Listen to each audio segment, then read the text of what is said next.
والصلاة والسلام على سيد المرسلين وعلى آله وأصحابه أجمعين أما بعد فأعوذ بالله من الشيطان الرجيم بسم الله الرحمن الرحيم إنا فتحنا لك فتحا مبينا صدق الله مولانا العظيم الصلاة والسلام عليك يا رسول الله وعلى آلك وأصحابك يا حبيب الله الصلاة والسلام عليك يا نبي الله وعلى آلك وأصحابك يا نور الله.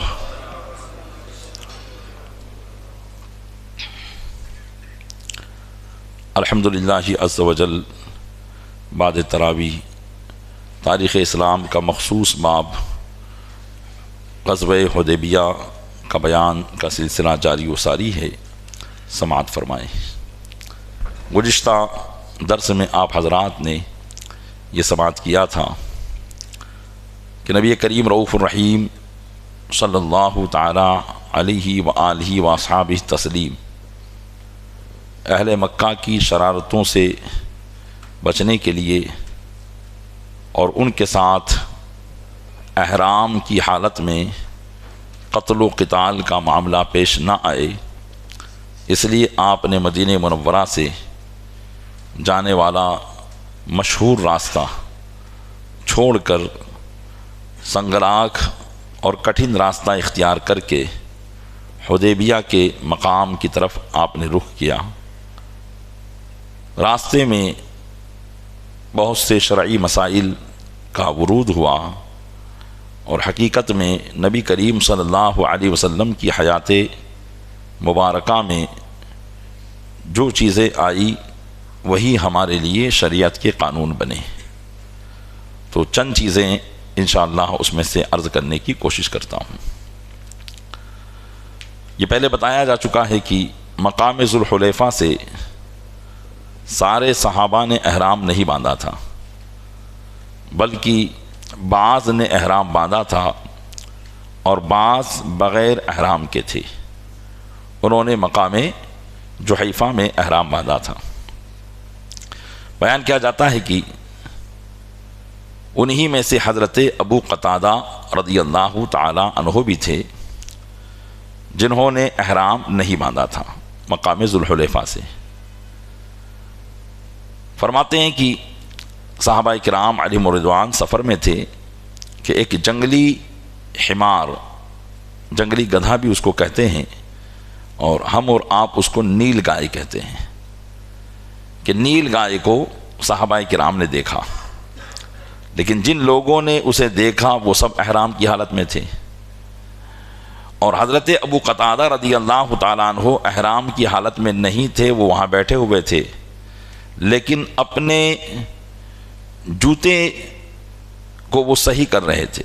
اور اس کی طرف ان کی نظر تھی. اب صحابہ کرام علیہم الرضوان جو احرام کی حالت میں تھے وہ ان کو بتا بھی نہیں سکتے تھے، اس لیے کہ جو احرام کی حالت میں ہوتا ہے اس پر شکار کرنا حرام ہوتا ہے. نہ وہ شکار کر سکتا ہے اور نہ ہی شکار کرنے پر کسی کی مدد کر سکتا ہے. اس لیے وہ بتا بھی نہیں سکتے تھے کہ ابو قتادہ وہ شکار جا رہا ہے، ہم تو نہیں کر سکتے ہیں، آپ وہ شکار کر دیجئے. اب یہ دل ہی دل میں کڑ بھی رہے تھے کہ ابو قتادہ ہیں کہ وہ اپنے جوتے ہی کو صحیح کرنے میں لگے ہوئے ہیں اور ادھر وہ وحشی گدھا یعنی نیل گائے چلی جا رہی ہے. اتنے میں حضرت ابو قتادہ رضی اللہ تعالیٰ عنہ نے اسے دیکھ لیا، اور جیسے ہی دیکھا تو وہ جلدی میں اپنے گھوڑے پر سوار ہوئے اور نیزہ لینا بھی بھول گئے. اب وہ اسپیڈ میں تھے، تیز رفتاری میں تھے. صحابہ کرام سے کہہ رہے تھے کہ مجھے میرا نیزہ دے دو، تو کوئی دینے کے لیے بھی تیار نہیں تھا، اس وجہ سے کہ وہ بھی شکار پر مدد کرنا پایا جاتا. اس لیے حضرت ابو قتادہ رضی اللہ تعالیٰ عنہ غصے میں آ کر خود نیچے اترے اور پھر انہوں نے اپنا نیزہ پکڑا اور گھوڑے پر سوار ہوئے اور اس جنگلی وحشی گائے کا انہوں نے جو ہے شکار کر لیا، اس کو ذبح کیا اور پھر اس کو کھانا بنایا اس کا. اور پھر صحابہ کرام کے پاس پیش کیا کہ آپ لوگ بھی کھائیں. تو جو صحابہ احرام کی حالت میں تھے وہ اس سے کترانے لگے اسی بات کو سوچ کر کہ یہ شکار ہے، تو جس طریقے سے ہمیں شکار کرنا حرام ہے کہیں ہمارا شکار کا گوشت کھانا حرام نہ ہو. الغرض صحابہ کرام نے حضور اکرم صلی اللہ علیہ وسلم سے دریافت کیا کہ یا رسول اللہ، ابو قتادہ یہ نیل گائے کا شکار کر کے لائے ہیں، آپ ارشاد فرمائیں کہ کیا ہم اس میں سے کھا سکتے ہیں یا نہیں کھا سکتے ہیں. حضور اکرم صلی اللہ علیہ وسلم نے ارشاد فرمایا اور دریافت کیا کہ کیا تم میں سے کسی نے ابو قتادہ کی مدد کی تھی؟ کیا ابو قتادہ کی طرف تم نے اشارہ کیا تھا؟ تو سب نے عرض کیا یا رسول اللہ، ہم میں سے کسی نے بھی ابو قتادہ کی کوئی مدد نہیں کی، اور نہ ہی ہم میں سے کسی نے ابو قتادہ کو بتایا کہ وہ شکار جا رہا ہے، بلکہ ابو قتادہ خود اٹھے اور انہوں نے شکار کیا ہے. تو حضور اکرم صلی اللہ علیہ وسلم نے فرمایا کہ یہ تمہارے لیے حلال ہے، اللہ کی طرف سے یہ تمہاری ضیافت ہے. پھر حضور اکرم صلی اللہ علیہ وسلم نے حضرت ابو قتادہ سے پوچھا کہ ابو قتادہ، کیا ہمارے لیے بھی کچھ رکھا ہے؟ تو انہوں نے کہا یا رسول اللہ، میں نے ایک بازو آپ کے لیے بچا کے رکھا ہے. پھر حضور اکرم صلی اللہ علیہ وسلم نے بھی احرام کی حالت میں اسے تناول فرما لیا. علماء فرماتے ہیں کہ اس سے دو مسئلے معلوم ہوئے. ایک مسئلہ تو میں عرض کر چکا ہوں کہ محرم کے لیے یعنی جو احرام کی حالت میں ہو اسے نہ شکار کرنا جائز ہے اور نہ کسی دوسرے شکاری کی اس سلسلے میں مدد کرنا جائز ہے. اور دوسرا مسئلہ یہ معلوم ہوا کہ اگر غیر محرم شکار کرے اور جس محرم نے اس سلسلے میں اس کی مدد بھی نہ کی ہو تو وہ غیر محرم کا شکار کیا ہوا شکار کھایا جا سکتا ہے، جبکہ احرام کی حالت والوں نے اس کی مدد نہ کی ہو. اگر مدد وہ کر چکے ہیں تو پھر شکار نہیں کھا سکتے. تو یہ مسئلہ معلوم ہوا. دوسرا مسئلہ، یہاں ایک اور بات آئی اور قرآن کی آیت کا نزول بھی ہوا. صحابہ کرام علیہم رضوان سفر میں ہوتے تو جہاں بھی قیام ہوتا وہاں وہ اپنے کھانے پینے کا انتظام کرتے تھے. حضرت کعب بن عجرہ رضی اللہ تعالی عنہ ایک مقام پر اپنے خیمے میں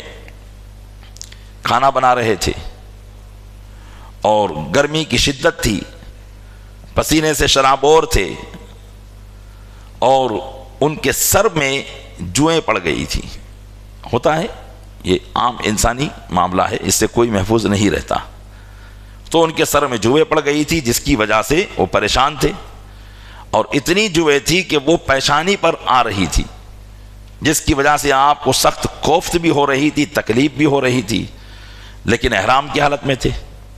احرام کی حالت میں جوئیں مار بھی نہیں سکتے ہیں اور نہ کوئی ایسا صابن استعمال کر سکتے ہیں جس سے جوئیں مر جائے. غرض کی کسی بھی طریقے سے جوؤں کی ہلاکت پر کوئی کام محرم نہیں کر سکتا ہے.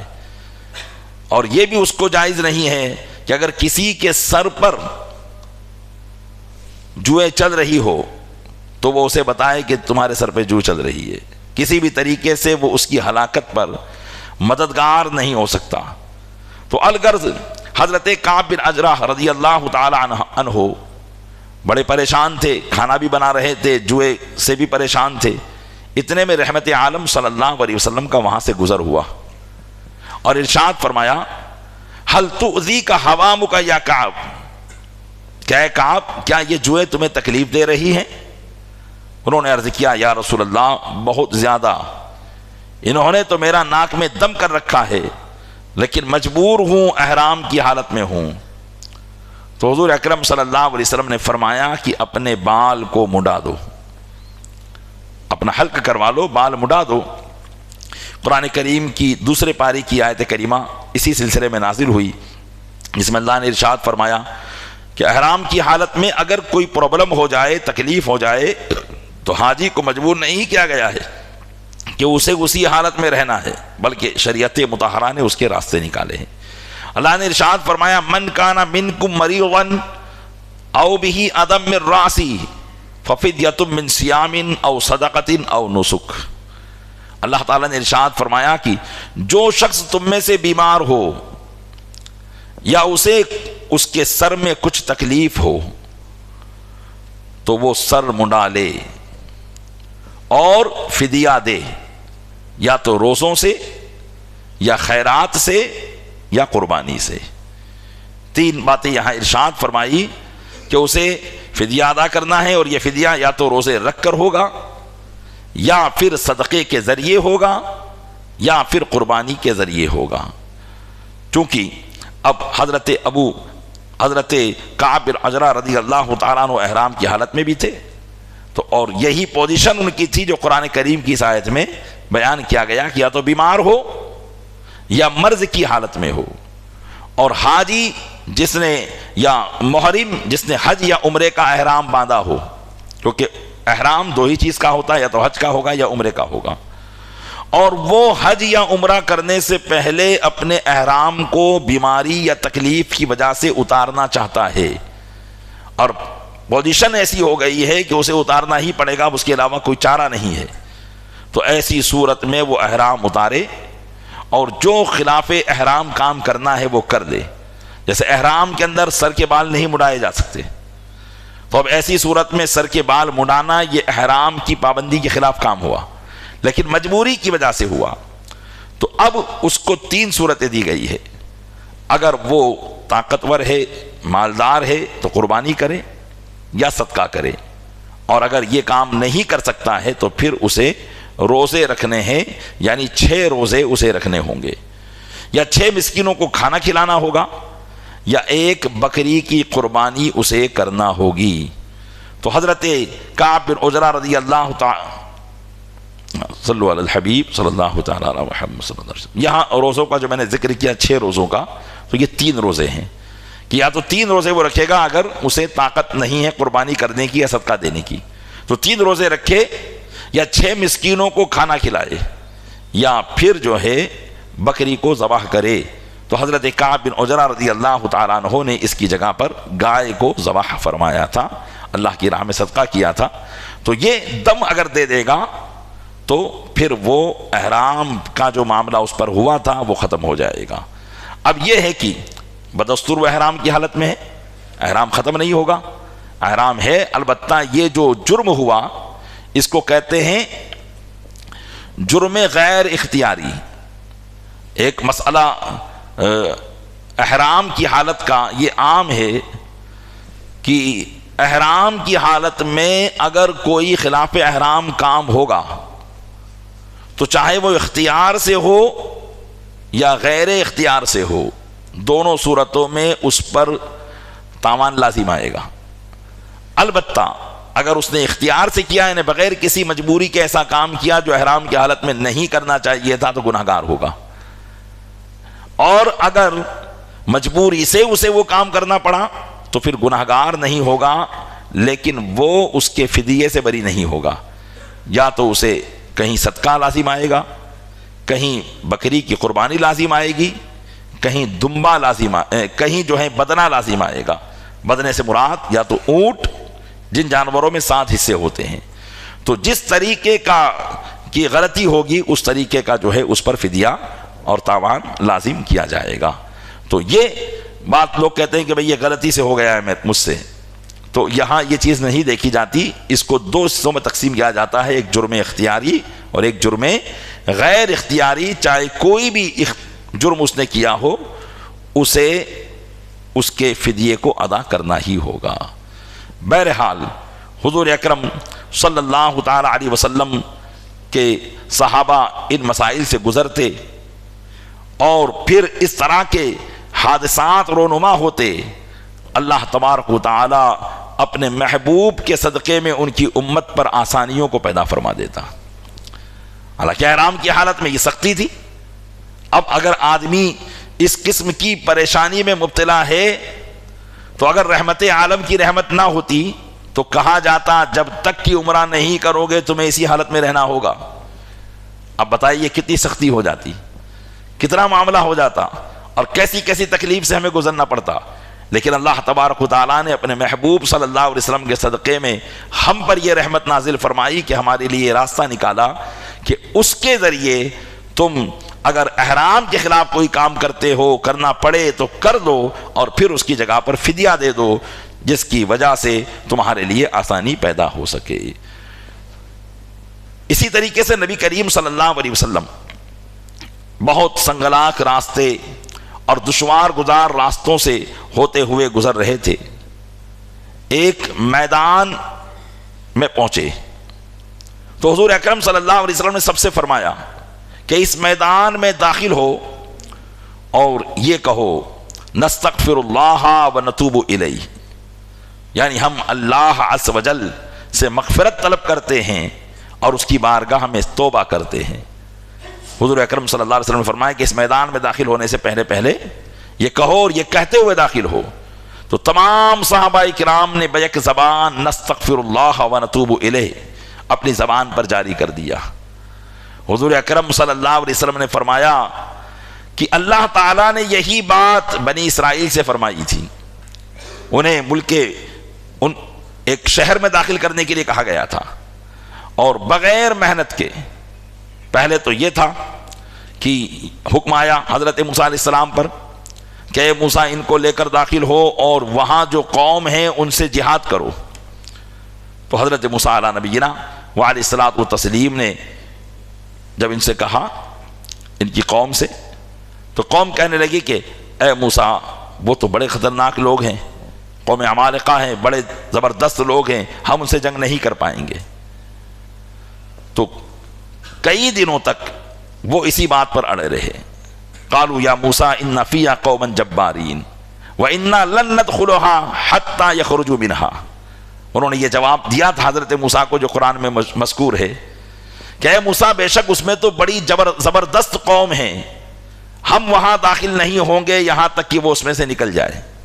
فَإِن يَخْرُجُ مِنْهَا فَإِنَّا دَاخِلُونَ، اگر وہ نکل گئے تو ہم داخل ہو جائیں گے۔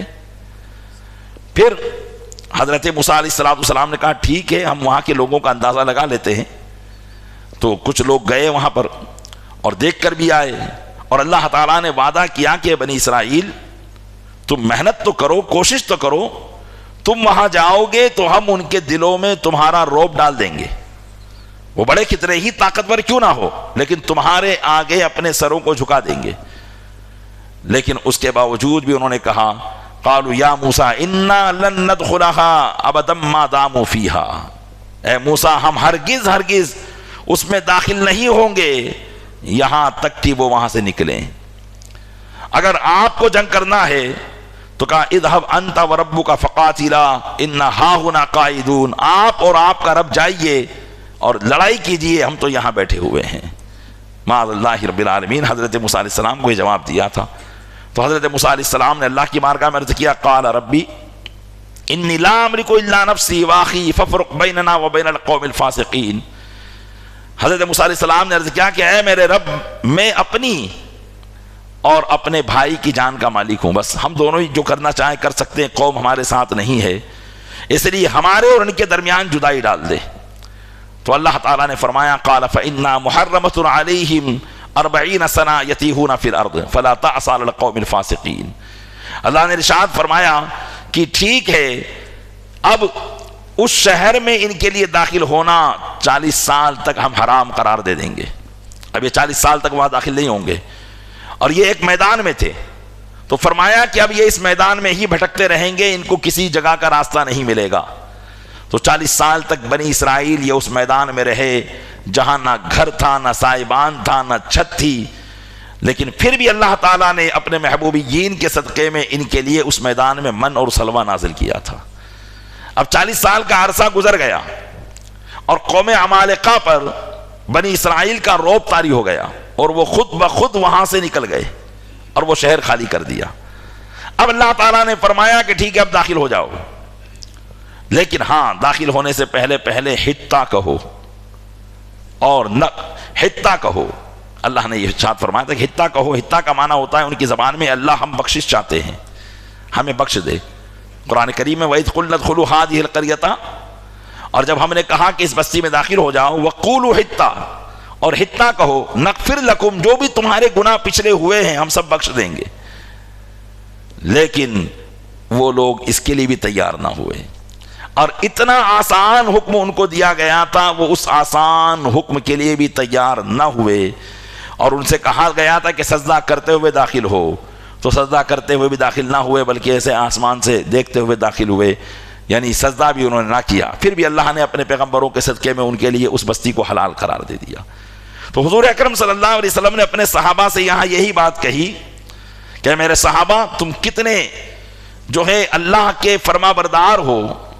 کہ حضور نے فرمایا کہ اس میدان میں داخل ہو تو یہ کہتے ہوئے داخل ہو نستغفر اللہ ونتوب الیہ۔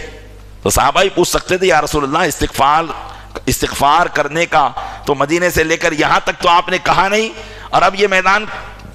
کون سا آ گیا کہ اس میں ہم داخل ہوئے تو اللہ سے استغفار کریں؟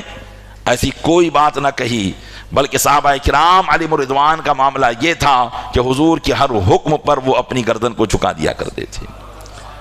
اس لیے انہوں نے بلا تعمل، بغیر غور و فکر کے، بغیر کسی سوال کے اللہ کی بارگاہ میں انہوں نے استغفار کیا، نستغفر اللہ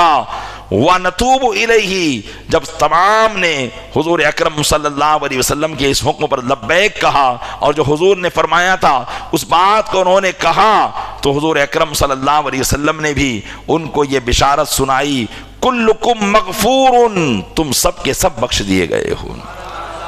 حضور اکرم صلی اللہ علیہ وسلم کی طرف سے صحابہ کرام علیہم الرضوان کو یہ مژدہ سنا دیا گیا، اور پھر فرمایا الا صاحب الجمل الاحمر، مگر وہ سرخ اونٹ والا ایک شخص تھا جس کے پاس لال رنگ کا اونٹ تھا، وہ منافق تھا۔ تو حضور اکرم صلی اللہ علیہ وسلم نے فرمایا مگر وہ سرخ اونٹ والا، اس کی بخشش نہیں ہوگی۔ تو جب صحابہ کرام علیہم الرضوان نے دیکھا کہ ایک شخص کو مستثنا کر دیا گیا، باقی سب کی بخشش کر دی گئی، تو صحابہ کرام علیہم الرضوان اس کے پاس دوڑے اور اس شخص سے کہا کہ ایسی ایسی بات ہے، جلدی تم چلو حضور کی بارگاہ میں، اور حضور کی بارگاہ میں جا کر معافی کرو، اللہ کی بارگاہ میں استغفار کرو، اللہ تمہیں بھی بخش دے گا۔ تو اس نے کہا کہ میں تو اپنے اونٹ کو ڈھونڈ رہا ہوں، میرا اونٹ گم ہو گیا ہے، اور اونٹ کا ملنا مجھے محمد صلی اللہ علیہ وسلم کی دعا سے بہتر ہے، معاذ اللہ رب العالمین۔ اس نے کہا کہ میرے لیے اونٹ کا مل جانا یہ زیادہ خوشی کا سبب ہے، حضور اکرم صلی اللہ علیہ وسلم کی دعا سے۔ صحابہ کرام علیہم الرضوان کہتے ہیں بس وہ اونٹ کو ڈھونڈتے ڈھونڈتے ایک پہاڑ پر چڑھا اور اس کا پیر وہاں سے پھسلا اور وہیں سے وہ نیچے وادی میں گر گیا، یہاں تک کہ جنگل کے جانوروں نے اس کو چیر پھاڑ ڈالا۔ تو پیارے اسلامی بھائیوں، نتیجہ کیا نکلا؟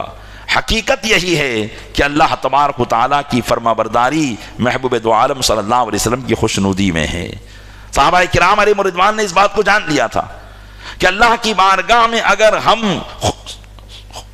سرخرو ہونا چاہتے ہیں، اس کی بارگاہ میں اگر ہم کامیاب ہونا چاہتے ہیں، تو بغیر حضور کی محبت اور اطاعت کے کچھ نہیں ہے۔ اس لیے پیارے اسلامی بھائیوں، اپنی زندگی میں یہ بات اپنی گاڑ سے باندھ لیجئے کہ ہم اللہ کے محبوب کی خوشنودی کو حاصل کریں گے، ان کی رضا کو حاصل کریں گے، ان کے فرمانات اور ارشادات پر عمل کریں گے، تو یقیناً اللہ تبارک و تعالی ہمیں بھی کامیابی عطا فرمائے گا۔ اللہ تعالیٰ اپنے محبوب صلی اللہ علیہ وسلم کے صدقے میں ان تمام باتوں پر ہمیں عمل کرنے کی توفیق عطا فرمائے۔